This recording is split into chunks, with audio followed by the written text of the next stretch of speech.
Hi, welcome everybody. Zdravo, dobrodošli to our Budapest, Belgrade, Zagreb CEU Executive MBA Open Day. You will have the opportunity to join us from Zagreb to have a conversation with Maciej Kiszlowski, our faculty director. He's an associate professor of law and strategy. He's got a JSD degree from Yale, an MPA from Princeton, and an MBA from INSEAD. Maciej Kiszlowski publishes in 3 disciplines, which is management, law, and political economy. He advises governments, international organizations, progressive political movements around the world. And he's a frequent contributor to international media, including Politico, Project Syndicate, Foreign Policy, and the Wall Street Journal. Then you will have the opportunity to enjoy a keynote presentation by Professor Achilles Georgiou. I will introduce him later to you. And in the end, we'll have a Q&A session. Please feel free to shoot in your question into the chat box or just direct message me. I will collect all of these questions for the Q&A session at the end of this evening. So without further ado, I would like to start the program presentation. Is an MBA still worth it? You don't have to go very far these days to encounter that we're witnessing fundamental transformations in the world in a century. In 2008, we've had a big financial crisis. In 2015, we've seen a big refugee crisis. And right now, we're in the biggest pandemic in a century. These changes are part of a much broader set of transformation that is taking place. Some of them are positive and some of them are pretty dangerous, to be honest. And the key question is, how do we as business professionals, how do you as business professionals prepare for this challenging and moreover unpredictable environment? So the obvious question is an MBA the way to do it? Because we have seen an explosion of online education over the last 2 years, and I'll show you why we believe our MBA is worth it. So if you're interested in further education, you usually start for an MBA in the city you live in. What you tend to find is mostly a pretty standard, a pretty vanilla MBA curriculum without any mission, without any certain perspective. The faculty who are delivering that program are pretty much local. They're from the region or just from the city or just from the country you're doing the MBA in, but there's no international focus. So is the student body. The number of international students in these kind of programs is relatively low. And some of these programs in Western Europe can be quite expensive, starting at 15 or 30 or even 80,000 or even 100,000 euro in Germany, Switzerland, or the UK. And these local programs allow you not to leave your job.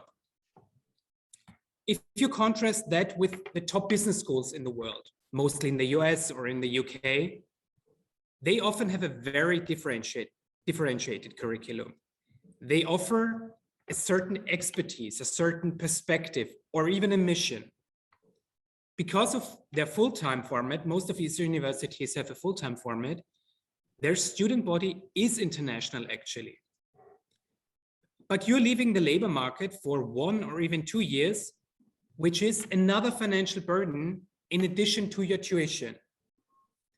Speaking of tuition, these programs are rather expensive at more than 120,000 euro or dollars, and you may have to move your family to the new MBA location as well.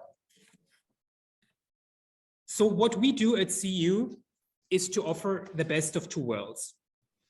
First of all, there is no work interruption, thanks to the practical and flexible modular format. I will talk about this modular format later. The Executive MBA, our Executive MBA, is very much mission-driven. I will talk about the Executive MBA for the Open World Philosophy later. We do have an international student body because of the modularity of the program. We are the 2nd most international university in the world, according to the Times of Education, and our participants can fly in and fly out from 5 continents, which is a major advantage of the program. Speaking of tuition, I already mentioned it. If you compare it to the programs that I already mentioned, you will see that CEU Executive MBA offers a very competitive tuition. Our basic tuition without any scholarships, without any fellowships is 29,000 euro. But if you applied for our need-based scholarships, which are 100% applicable in countries like Croatia, Serbia, Hungary, or the whole Balkans region, actually, you can reduce your tuition to up to 15,000 euro, which is a very competitive advantage of our program. And when we say world-class faculty, we really mean it. First of all, I will introduce you to some of our faculty members. For economics, for example, Mark Kaufmann, an expert in applied theory with a PhD from Harvard. Or Professor Aisosenius with a PhD from the University of Central Florida. She's an expert on marketing and in particular, emotional marketing. The course on big data and artificial intelligence will be taught by Miklos Koren, one of the leading scholars in the field in Europe with a Harvard PhD. For leadership, Austin, our world-class psychologist with executive education experience on 4 continents, he will lead the way. Our faculty director, Maciej Kiszlowski, who I already introduced to you, he's also teaching in the program.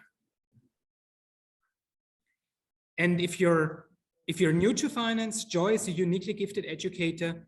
Generation after generation of our students tell us how she's just unique in explaining complex financial concepts, translating them into a very simple and understandable language. And if you're already experienced in finance, you'll be placed in the advanced track course with Adam Zawodowski, a leading expert on complex investments with a PhD from Princeton. And last but not least, Sophia Barani, an expert on the future of work. She's an expert on the automation of work, artificial intelligence, and robotics with a PhD from LSE. And last but not least, Professor Yusuf Akbar, who has taught in more than 40 countries and advises leading Fortune 500 companies. And just to give an example of our visiting faculty, I would like to introduce you to some of our examples coming from the best universities in the world, from mainly US universities. Professor Christian Seelos, an expert on innovation from the innovative university in the world from Stanford. Professor Miklos Sabari, an expert on digital marketing from Columbia University. Professor Omar Hernandez, an expert on operations management from Berkeley Hess Business School. Or Professor Hui Chen from the University of Zurich, and Professor Paula Caproni from the University of Michigan. This is just a small impression of the faculty and visiting faculty that we offer to teach you in our class. So here's what the program looks like. It's a 10-module program. The dates you can see on the screen are not going to change. So you can basically plan your studying around professional and family activities based on these dates. As you can see, we have 3 modules in the first year, which is the row on the top. In the second year, we have 4 modules, which is the center row. And in the third year, we have another 3 modules, which gives you flexibility and a balance in your life. You might have noticed that we are piggybacking around popular European holidays like May 1st, November 1st, or August 15th, when it's easier for you to take time off over a long weekend and attend the program without any work disruption. In the summers, which is the center column, our bespoke and cutting-edge leadership program takes place in Budapest, and you'll have the opportunity to benefit from electives from the faculty in the world we invite to teach your classes. So eventually, there will come the day when you finish with us and you will join the CEU alumni from around the world. As I already said, CEU is the second most international university in the world, and you can rely on an active elite network on every continent. We have city-level chapters, we have country-level chapters. Basically, wherever you are in the world, wherever you might go in the future, you'll find CEU alumni to interact with and to mingle with. And the network is a network that you can really count on and one of the key assets that we have. Our alumni network has a very American-driven approach. So it's very easy, approachable, and reachable. You can just reach out through our social media groups on Facebook or LinkedIn, but you can also reach out to Alumni Relations Department if you're looking for structured alumni outreach. If you're looking for people in a certain city, in a certain profession, or in a certain industry, feel free to interact with them and to easily reach out to them. So the question is, how are we even able to offer such a high quality program at only 29,000 euros or 15,000 euros if you're applying for a need-based scholarship? So the answer is pretty simple and lies in our founder and benefactor, George Soros, who created CEU with the mission to promote open society.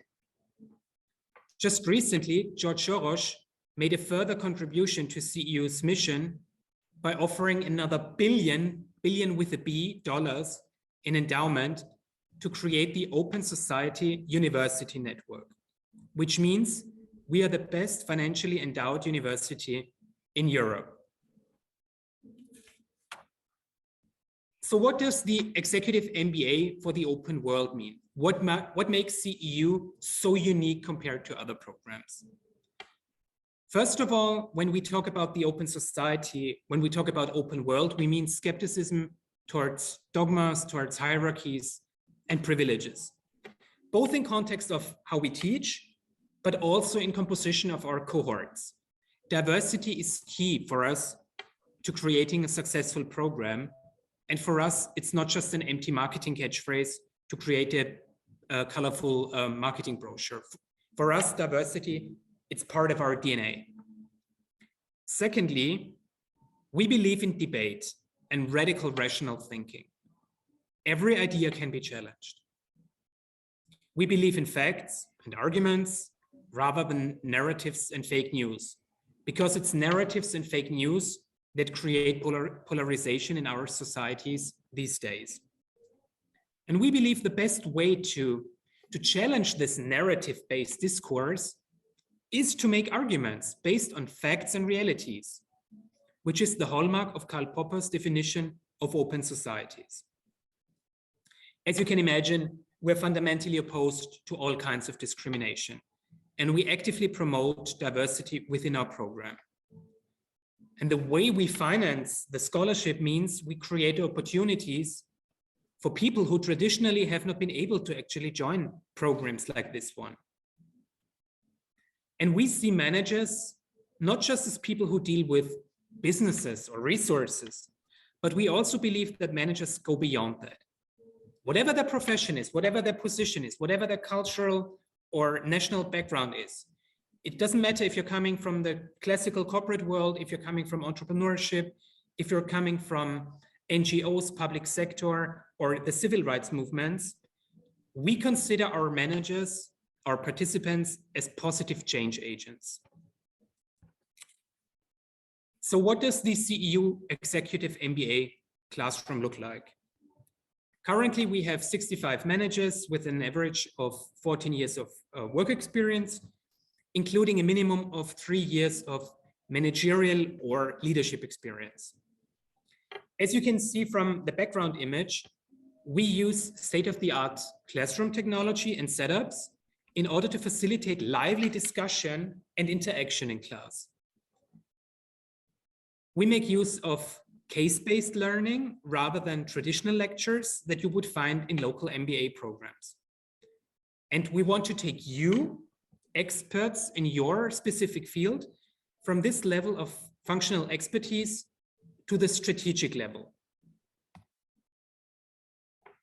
So in these times, of course, we often receive the question, what about online participation? Because it seems like every other program, all the universities are moving online.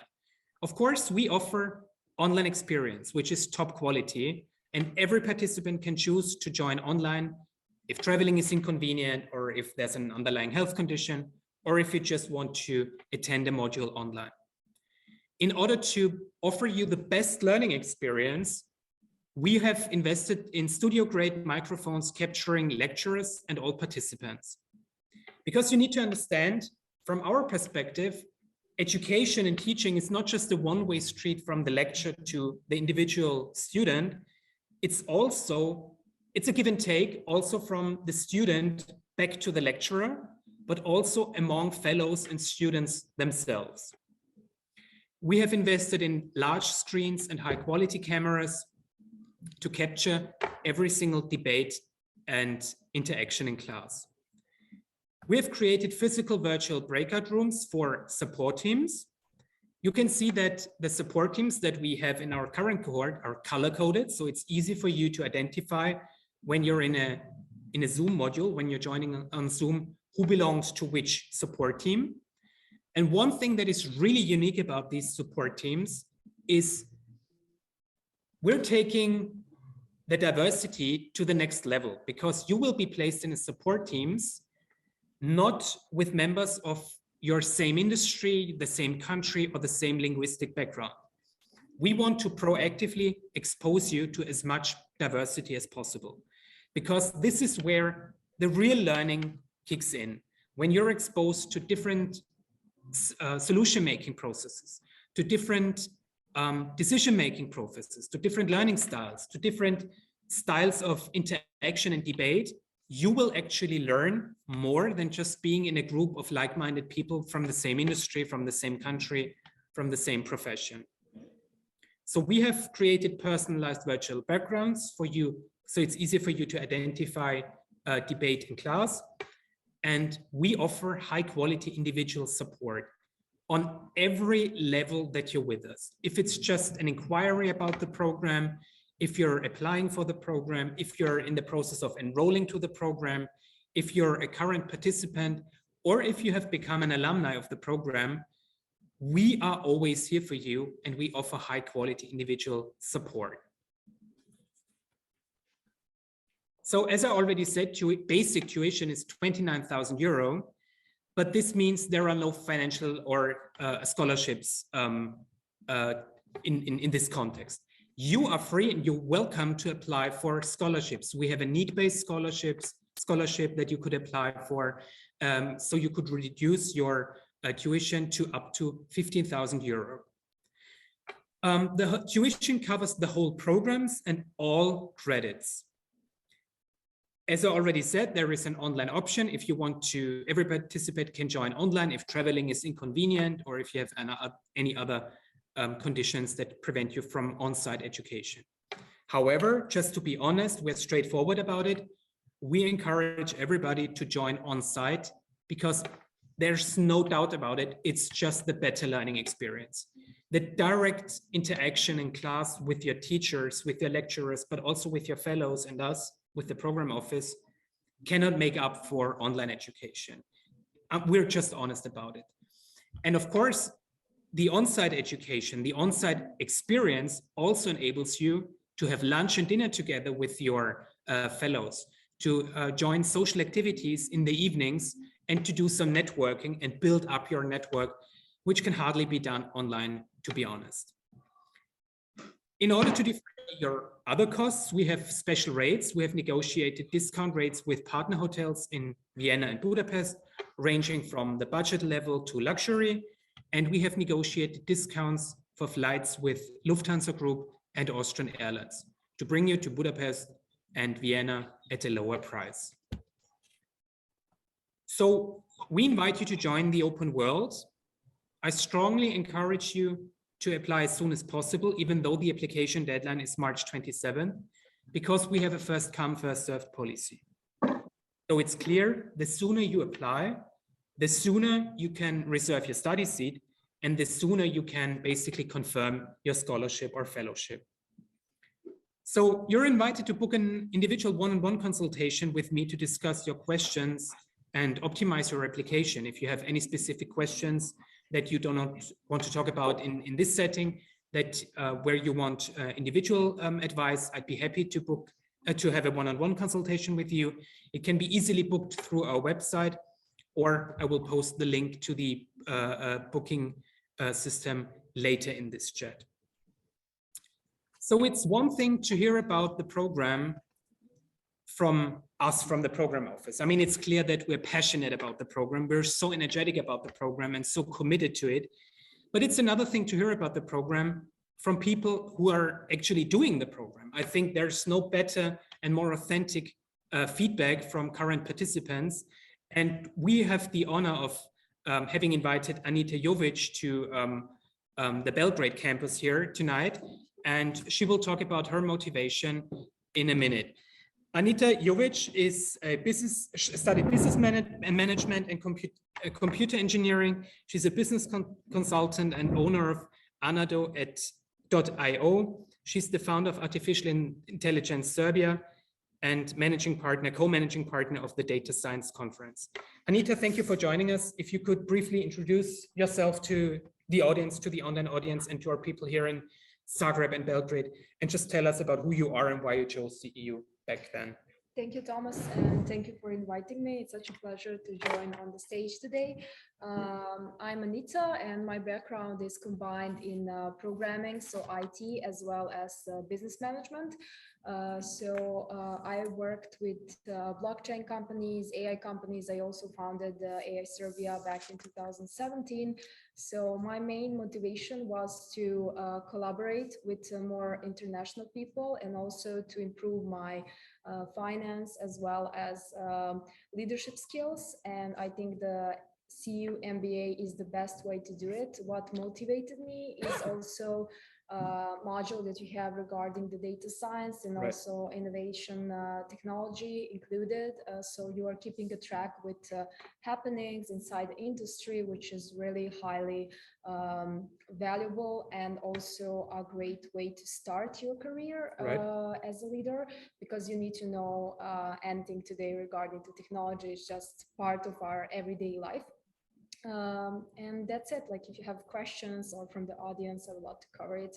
I finished all of my exams for the first module, so I'm really happy. And what I love the most is just colleagues and how much I learned from them. As you said, the diversity is pretty important. So we have literally, I think, from 60 people, 50 of them are from different countries. Yep. So it's really, like, when you say international, they really mean it. So it is not only Europe, it's also India, Russia, and America, Canada. So it's pretty international for European university, and I love it the most. Also, we have a lot of girls and women inside the program, which is really appreciate that you're supporting diversity in many sides, not only for gender. So it is like the best program that I wanted to join when it comes to quality and people that you are in touch with and professors. Yeah.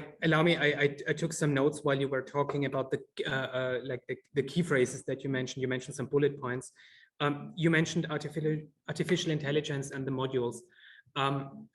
I already showed the module chart. Some of the modules deal with very zeitgeisty topics like big data management, entrepreneurship, network economy, etc.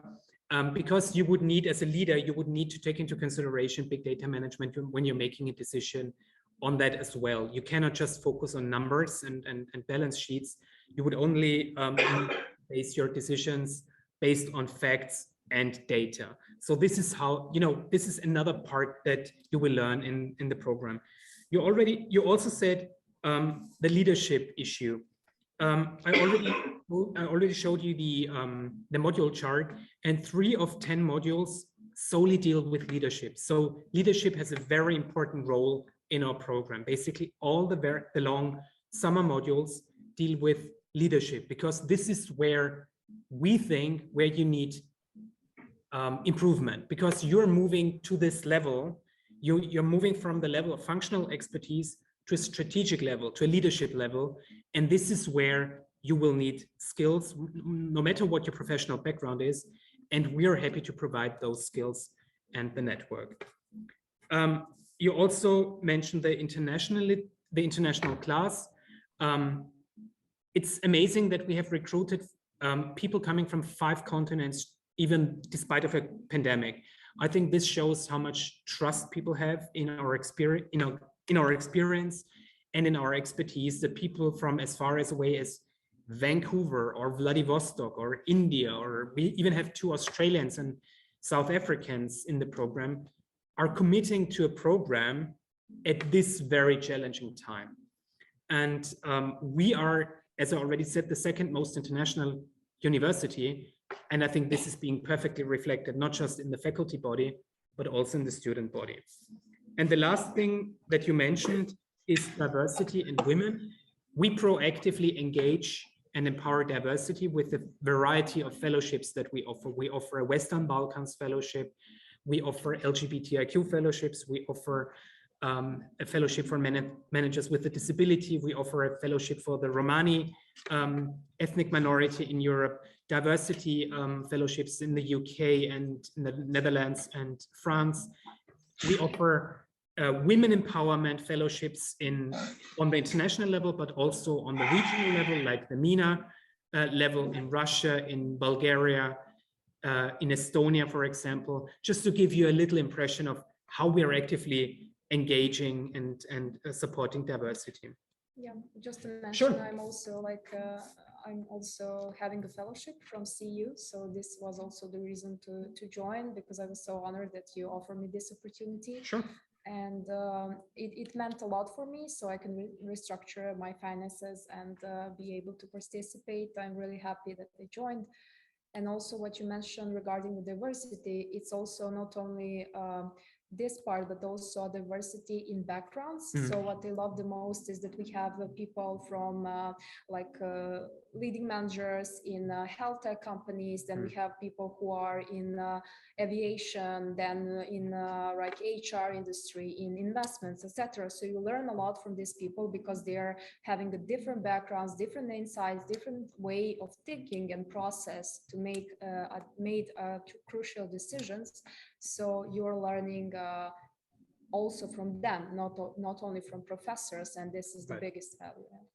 Just to add one more thing, we have participants not only coming from the corporate world, but also our program is very attractive to people coming from the NGO, the public sector and civil rights movement, because of the high reputation of CEU in the field of promoting open societies, democracy building, and being a strong voice for human rights, liberal voices, minority rights, diversity, inclusion. So it's not just attractive to corporate people, but also for people who are not traditionally who wouldn't traditionally consider an MBA or an executive MBA, maybe in an industry that is not traditionally, MBA affiliated, like NGOs and civil rights.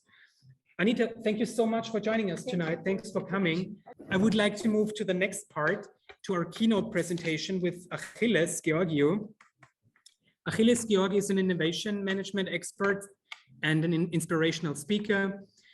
He's thought-provoking philosopher and professional maze runner. He's an adjunct senior lecturer at CEU Department of Economics and Business and member of the CEU Innovations Lab board at CEU. He's currently working at IBM as the Technology Support Services Sales and Business Development Leader for Eastern Europe. And apart from being an ITIL expert, he's also a subject matter expert of solution sales and cross-industry specializations. And we have the honor to listen to a keynote presentation on Invisible City Intelligence, the digital reinvention of our cities. Achilles, thank you so much for joining us tonight. The floor is yours. Thank you so much for joining. We have some people online and some people face-to-face here. It's great. So I brought you a very tiny slide of my course when we discuss about smarter cities, the digitization of cities, and how this is evolving through the time. It's a very interesting topic. Nowadays it's becoming even more interesting. We are in a very changing environment with COVID and all these things.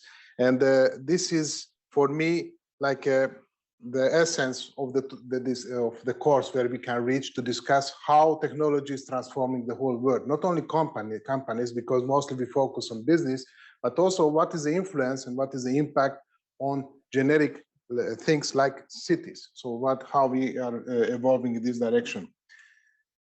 We live in cities with a lot of challenges. So if I ask the average person and people in the city, they will say, we just need an additional line or road because in the morning we have huge traffic and huge challenges to get to our job.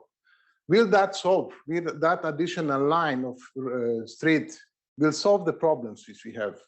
What do you think?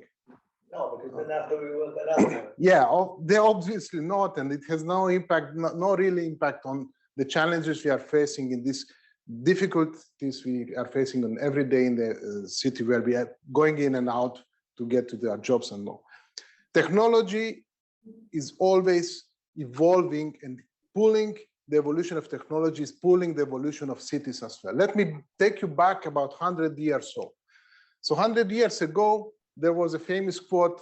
Somebody asked him about this, and that's why I transformed it in the more recent statement that somebody asked for Harrison Ford how he invented the car, and this is what he said. If we ask people, they wanted faster, more horses, but then faster horses. And then he invented the car, and the impact of this was huge. So we found a picture just 10 years before and after in the same location in New York in early 90s and 1913. You can see in the first picture, we could difficultly find one car, and just 10-15 years later, there was no coaches anymore. 99% of the people were using cars to for the transportation.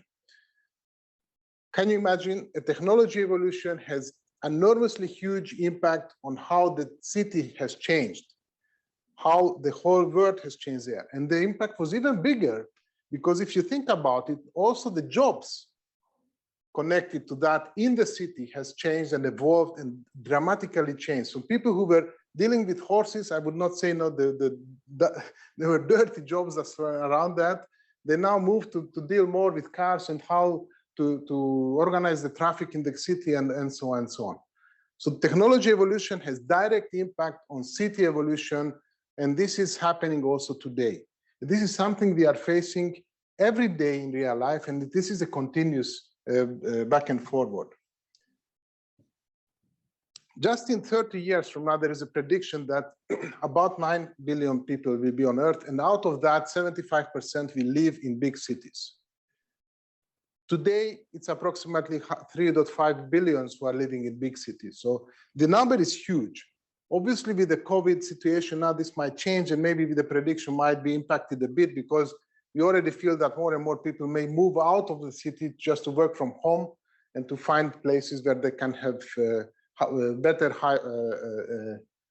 life-health balance, work-life balance. But in reality, the prediction is still valid that we can continuously, we are moving more and more people, we are moving in the cities where we can find jobs and where we can survive in our everyday lives. So big cities, and some of you might live in big cities. I don't consider Budapest, we are a big city. We have much bigger and huge cities, giga cities somewhere, but are those cities really smart? So do cities leverage the technology they can access? Can they turn the knowledge from technology into the advantage of the city? So how to make it more livable, how to make it more attractive? So in reality, at the end of the day, there's a competition between cities. Are these cities competing with each other? Who will attract more people? Would you like to live in a city which has more technology embedded and helps your everyday life? Or you would say, no, I would like to live in a city where technology is not there at all, because I don't want to be monitored, I don't want to be followed. So there are differences. In Hungary, most of the people like to own their home, to stay in the same location.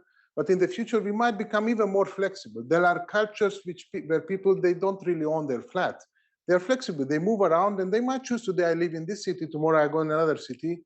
In some point of time, it might happen that the changing, the cause of changing, the decision why you change to a new city might be because they use much better technology than the previous city you have been living for. That because the city where you want to live is smarter. This is a great challenge, smarter cities. So I think the whole topic started around 10 years ago or so.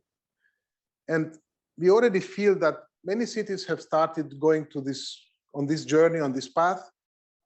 Can you consider your city where you live smart? Smart enough? This is an open question, imperative, because we have a lot of people online. Just think about it. The city where you live is smart or not? And I will give you a slight definition of what is smart city considered. But before we do that, let's understand what is the base on which we can build this, the smart city theory approach, let's say. So we have three main pillars. Nowadays, because of technology, we can instrument everything. By instrumentation, mean we can put sensors on anything. The humidity, the temperature, where are people, how many people are there. We can access you by your phones, so we can predict where are you going, if you are sitting in the university now or you are traveling home. So all these things can be monitored and measured continuously. So we are instrumented, not only physically the city, but also as human beings individually. We have our phones and our smartwatches, all the things we can continuously generate data for whatever reasons. The second pillar is that more and more of this data is connected now. Let me give you an example. How important could be in the future, for example, if we know in advance on a train how many people are coming in the city and how many of those will plan to change to a bus. So when the train arrives to the train station, let's say if you know that there are 150 people on the train, then we might need to initiate one additional bus from the end station. So once the train is there, then we can serve the needs of the citizens who want to go home as quick as possible. So interconnecting the different data sources can bring more value, more experience to the citizens who are living in the city. The last and not, I would say, most important thing is to bring some intelligence on this. So the example I said, just by connecting the data will not bring any results. Somebody and something need to take a decision that whether we can or we should initiate a new bus to arrive at the point of time when the train arrives in the city. So this is really exciting. I personally think I have never seen really a city which is smart enough. But we can see many technologies already existing, things which you are using on every day, which I personally consider as technologies who are driving this smart city initiative or idea or approach or whatever. Do you know any examples, technology which you use day by day? Here, the audience, maybe? Well, if you use Google Maps, you already know the place there Correct. are many people, or the street, it's easy. Yeah, the example of Waze, which is Google Maps, is a Google bought Waze. So in reality, think about it. It has all the three things. So instrumentation is your phone and in your car where you are going, yes? So the interconnection is you are sharing the data among the people who are also using Waze. So you are providing the data, but you access also to the others, to the data provided by others. And the third, there is intelligence. So the system helps you to optimize your journey towards your destination. There are pros and cons for this. For example, we have seen cities who are now prohibiting Waze to provide routes which go through, let's say, areas of the city which people complain that they don't want other cars to go to that direction. I don't know if this is good or bad, but in reality, we are just heavily loading those roads, main roads, which are anyhow having the problems.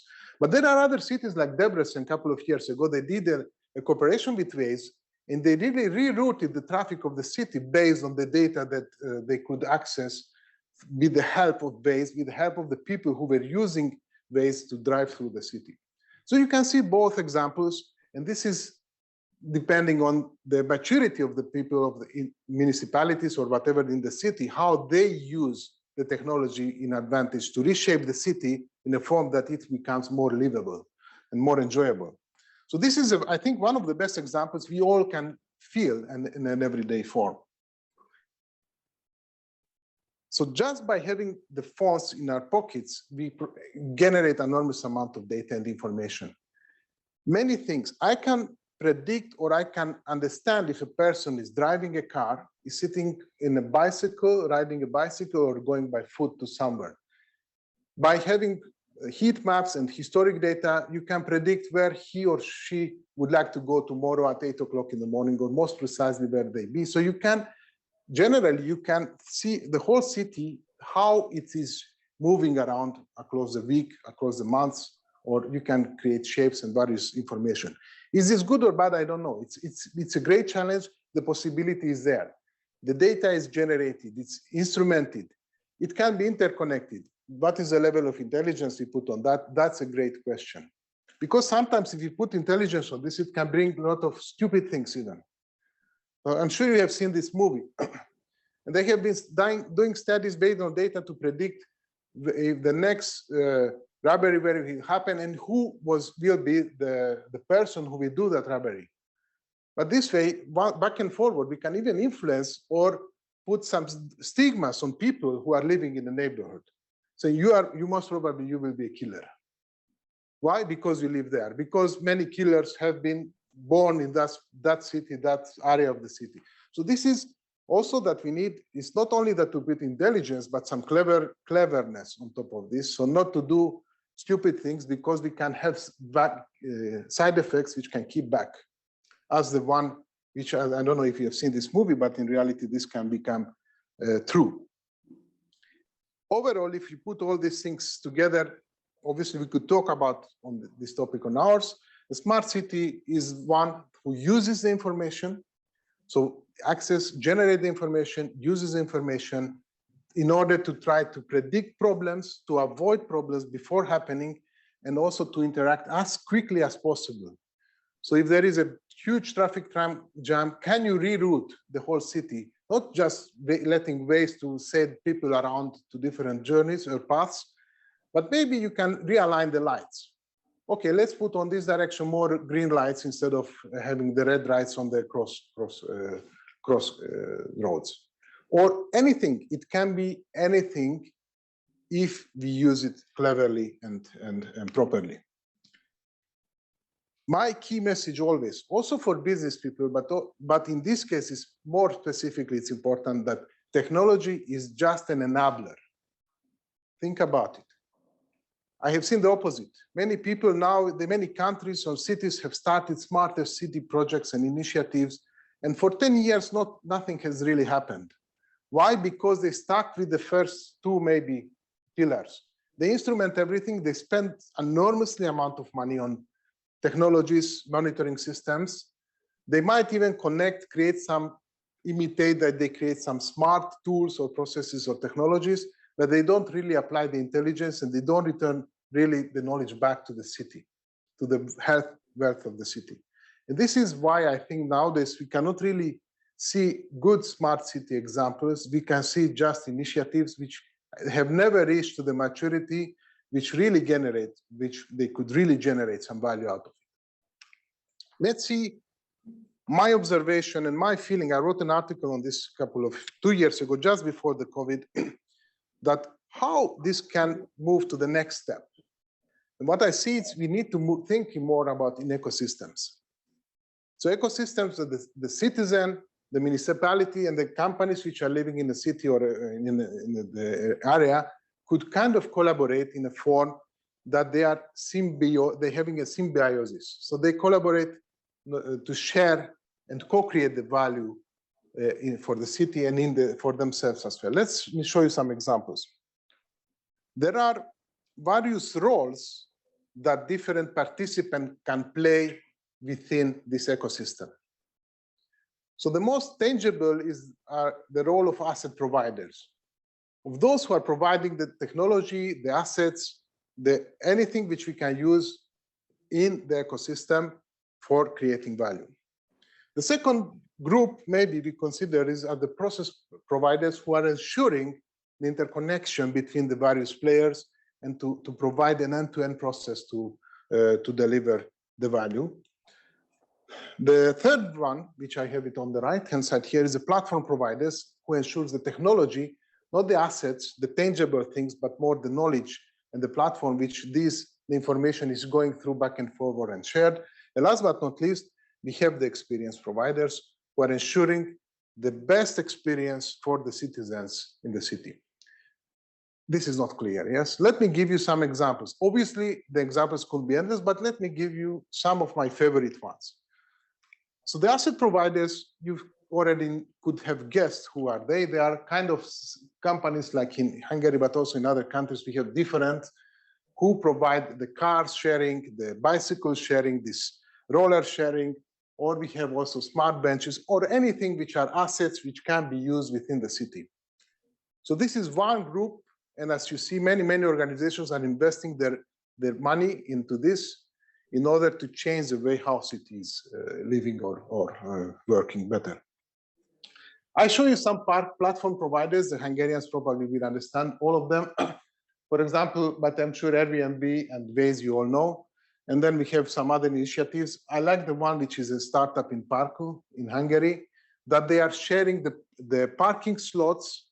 So for example, if you live in the day in the city and you don't use your parking in the night, then they can rent it for you. So like a small initiative, you can go somewhere and if there is no parking space, you can just book one by the phone, and they are sharing the parking slots between the people who are owner and the people who could use and access that. This is great, I think.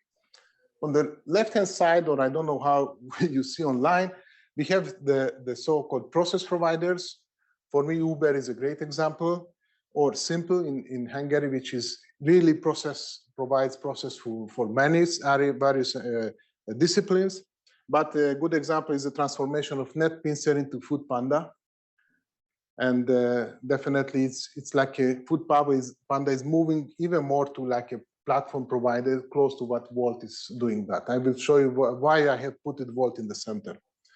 Last but not least, we might have the experience providers. It can be anything. Here I'm lacking of good examples.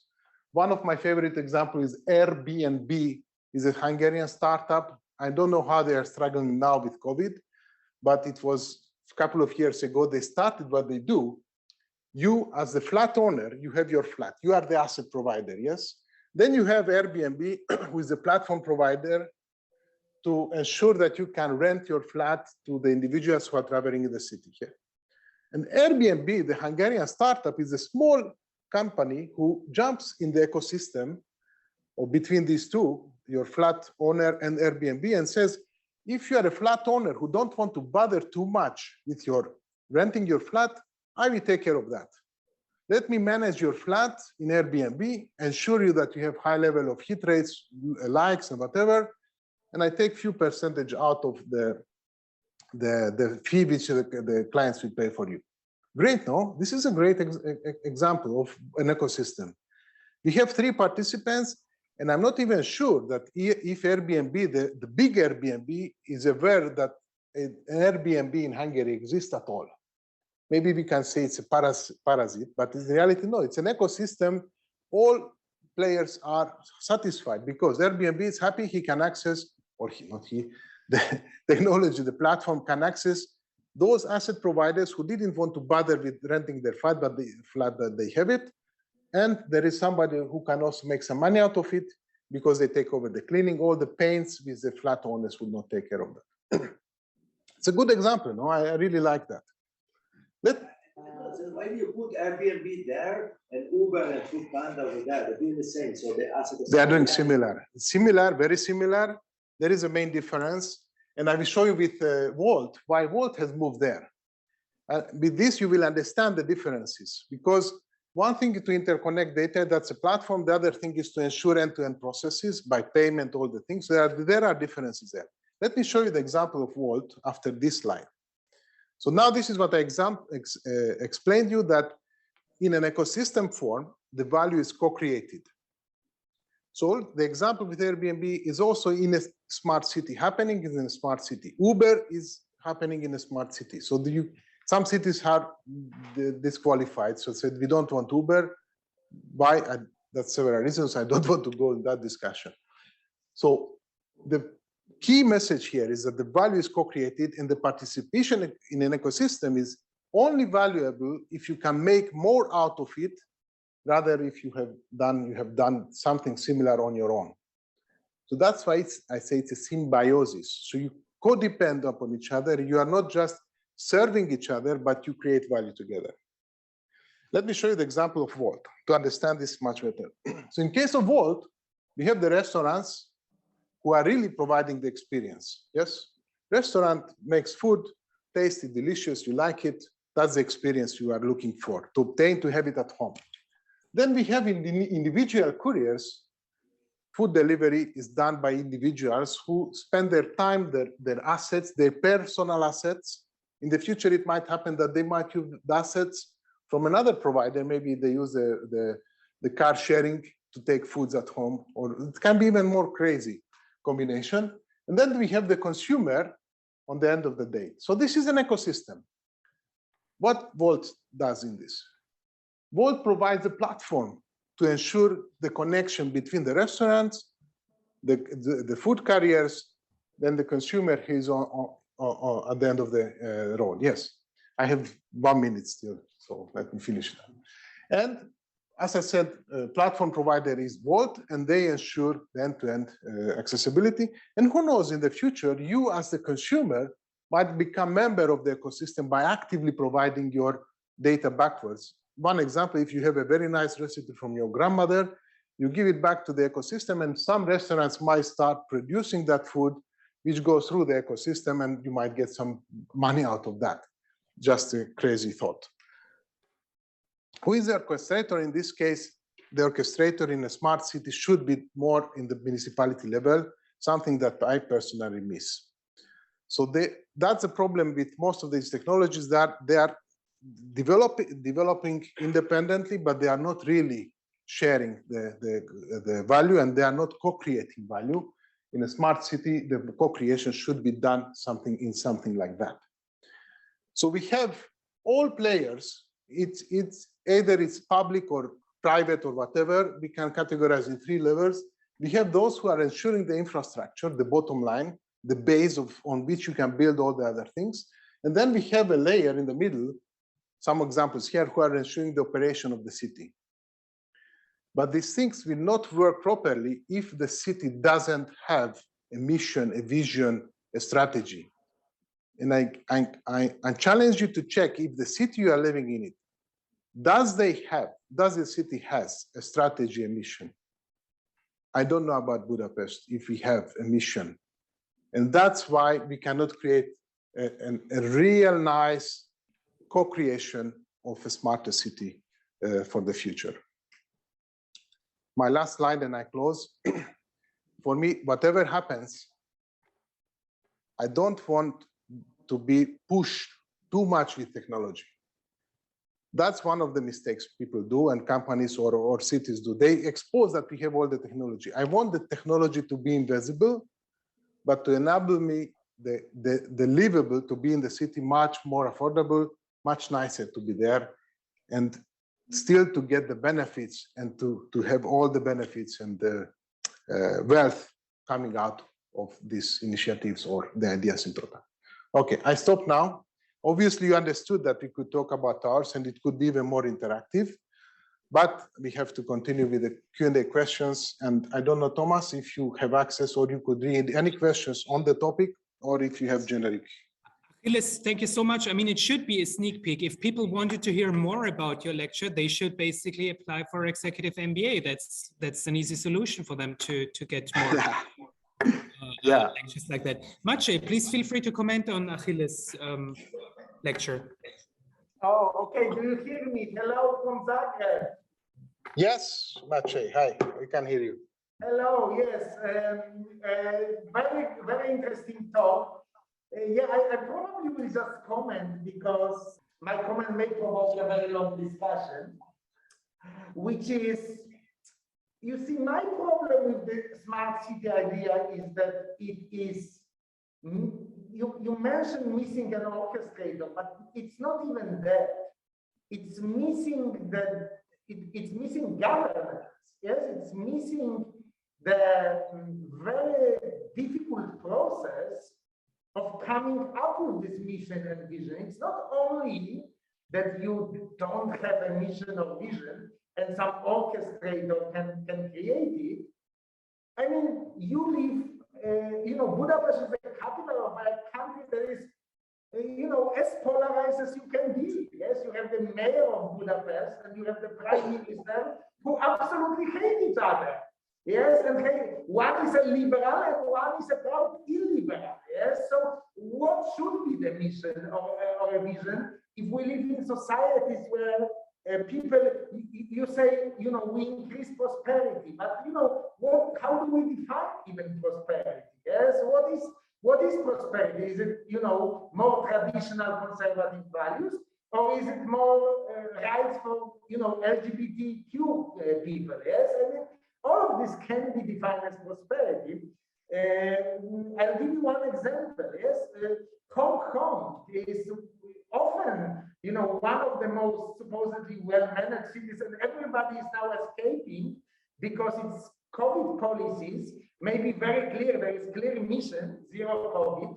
So they fill the box of having a mission and vision, but some people cannot live their lives or travel to see their families because of this very strong mission and vision. So my prediction is actually that there will be, it comes back to, I actually don't disagree with you as much as it sounds, but I'm just trying to make it more fun for everybody at this late hour. And my prediction will be very similar to what you started from. I think you said it kind of tongue-in-cheek, partly joke, but I actually think it's real. I think that in the future, there will be a place for smart cities, very aligned, very top down, but there will be also a very big competitive place for stupid cities, which will be messy, which will be disorganized, which will have graffiti everywhere, because a lot of us actually prefer those cities with those technological utopias where everything works to the extent that it's scary. So that's my comment, and it would be a lovely CU Executive MBA class to discuss it for hours, as you said. Absolutely, and we didn't touch at all ethical topics or the related topics to this. My only key message here is that technology is the enabler. So it's up to us how we can leverage technology for the good of the city and not back and forward. So usually cities are doing the opposite. They implement technology and they wait the miracle. So miracles don't happen on their own. So then you need to do something in order to have to bring some results out of that. Yeah, thank you, Maciej. And I think we could have a very long discussion. I agree with this. Thomas, any questions online? I cannot see the chat. Or I just wanted to add no long discussions now. We have to move to the Q&A session. Thank you, Achilles. Thank you, Maciej, for this academic exchange. I have collected questions from direct messaging and from the chat box, and I would like to direct this question to Maciej, if you don't mind. What about the COVID measures? How about the COVID situation on campus? What are we doing to ensure safety on campus? How does it affect our curriculum? I'm going to partly speak to the audience in Budapest and Belgrade and partly speak to our audience here. And we actually discussed it before the start. As you said, Thomas, you are very correct. Nothing replaces in-person participation, but we are lucky that 7 out of 10 of our modules are in a city which is a leader of managing the COVID situation, the city of Vienna, and we benefit from being in that ecosystem. Our students can benefit from free tests, free PCR tests that Vienna provides to everybody. This gives us a lot of opportunity to, in addition to vaccination, to actually give everybody peace of mind. Like imagine you go into campus for the entire day, and you know that every single person has recently been, like within the last 48 hours, has recently been PCR without adding to your costs, because that is offered as a service to everybody by the city. I mean, this really helps. We had only one fully online module since the start of the pandemic. when it was total lockdown and it was not possible, and we didn't have a positive case during our modules. And I think that speaks for itself. Thank you very much, Maciej. Let me summarize for those people who might not heard it very well. We were among the first universities who introduced antigen testing in fall 2020. It was. I mean, it sounds so ridiculous. It's just so close to this year, but I mean, just think of it. Just 1 year ago, we didn't even have standard PCR and antigen testing on a broad scale, but we introduced testing not in order to avoid a pandemic. Of course, that's not our sphere of influence, but in order for you to have the most convenient participation in the module, because you're traveling to Vienna, you don't want to spend quarantine in a hotel room or in a city that you don't know. So that's why we tested everybody on the first day. So we're not wasting your time with quarantine action, etc., but ensure highest quality on campus. Yeah, I'm moving on to the next question, which which is directed towards me. I will be happy to respond to that question. What are the application requirements? How does the application process look like? So let's start with the application requirements. We are looking for people with at least 8 years of work experience, of which 3 years are in any kind of leadership or managerial experience. We, of course, can do exceptions, but exceptions are exceptions and you have to make a case. So you have to tell us, for example, if you don't have 8 years of work experience, but maybe you're a serial founder, this could be a potential exception. Feel free, don't be frightened off, apply for the program and tell us why we should consider your application, even though you might not meet those 8 years or 3 years of leadership experience. In addition to the work experience, we require a university degree of any field of study. We have people in the program with medical doctors in the program. We have business people in the program. We have even artists and engineers in the program. So whatever your university background is, whatever your professional background is, feel free to inquire about the program. We do require proof of English. We do, which can easily be done with TOEFL online or Duolingo, shouldn't be a problem.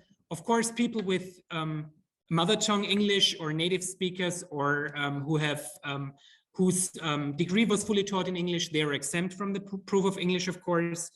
And we require some documents like a CV or a motivation letter. And in the motivation letter, just a basic advice is don't tell us only about how the executive MBA could help you in your career development.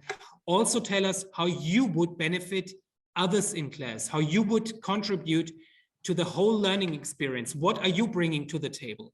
This is what people mostly forget in their motivation letters. And it's basically the same advice that I always tend to give. Tell us about you yourself, like what can you bring to the table? The application process is very simple and straightforward. You apply via our homepage or via our website. It's a fully online application. You would need to upload a CV, a motivation letter, some documents.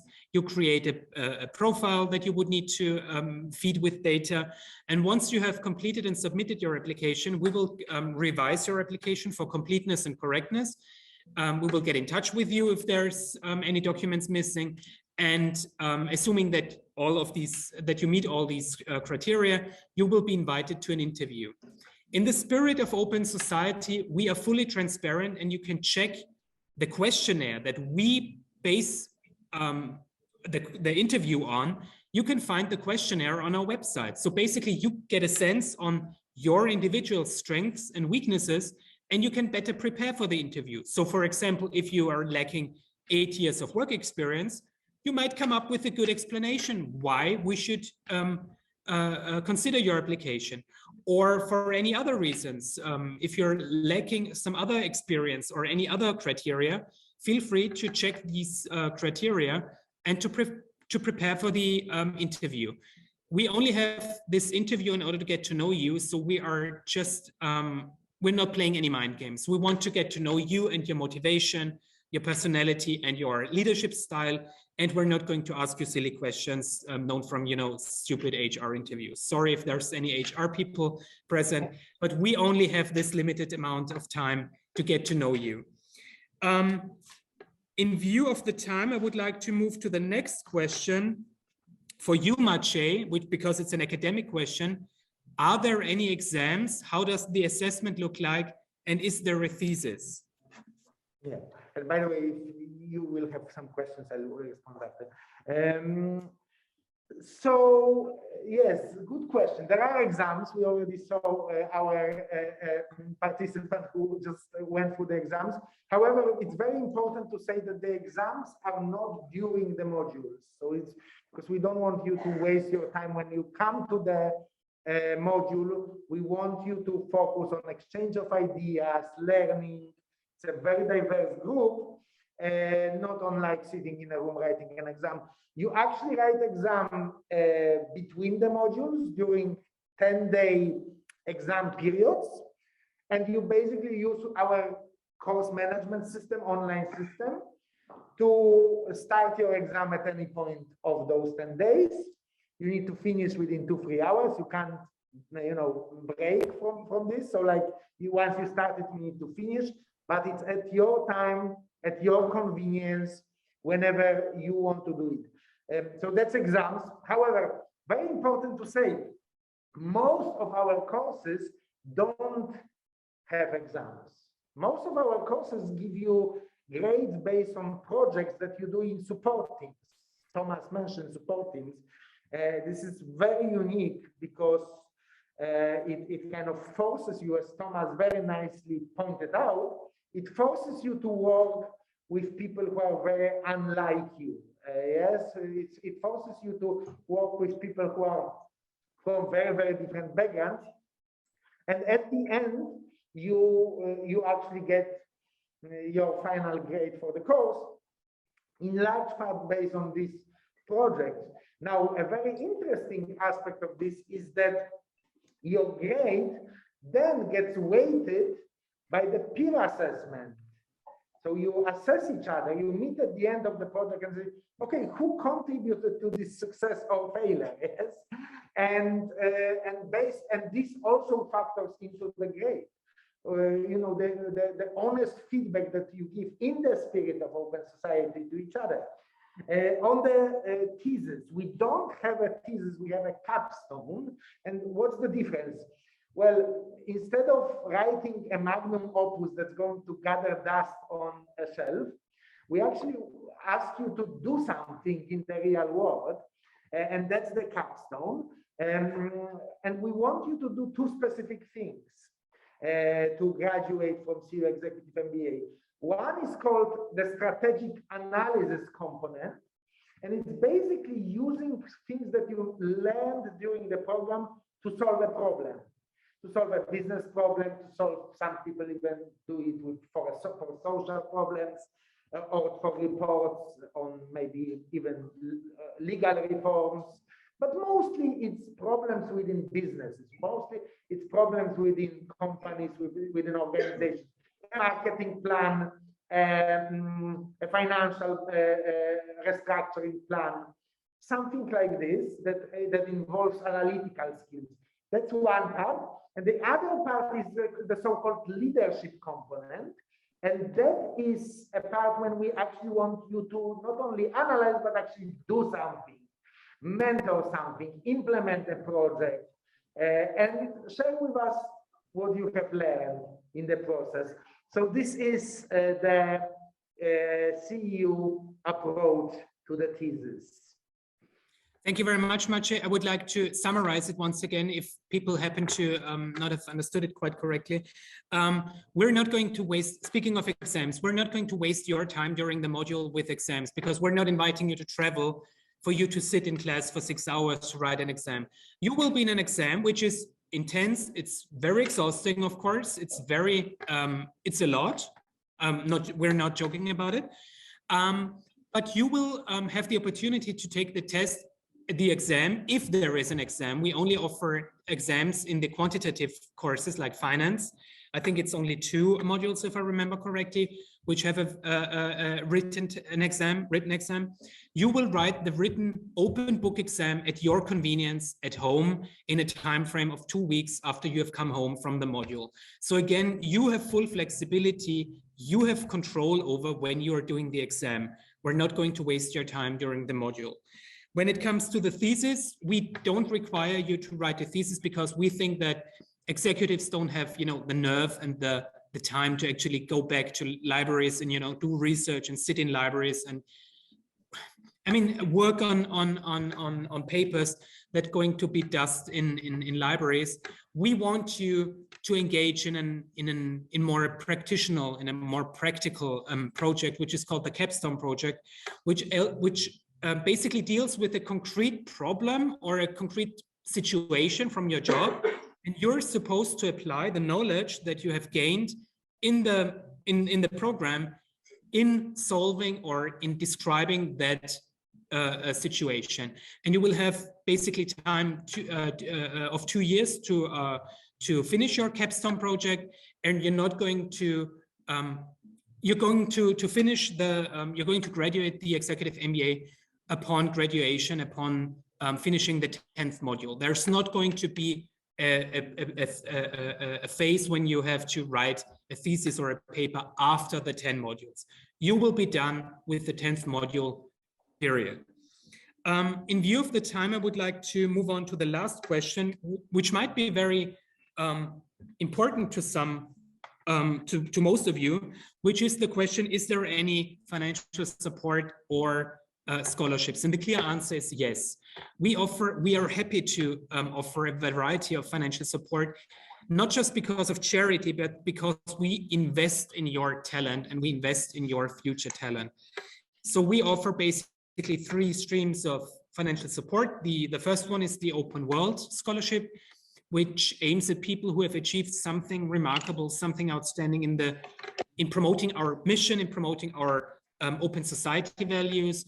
Not everybody who is applying for that program comes from the NGO or public or civil rights field. Most people come, but it's not exclusive to those people. The second one is the need-based scholarship, which is non-competitive and only takes into consideration your income situation and the country of residence, because of course it makes a difference if you're a marketing manager in Serbia or in Germany as far as your income is concerned. I would say it's the easiest one to get, let's put it that way, because it's non-competitive.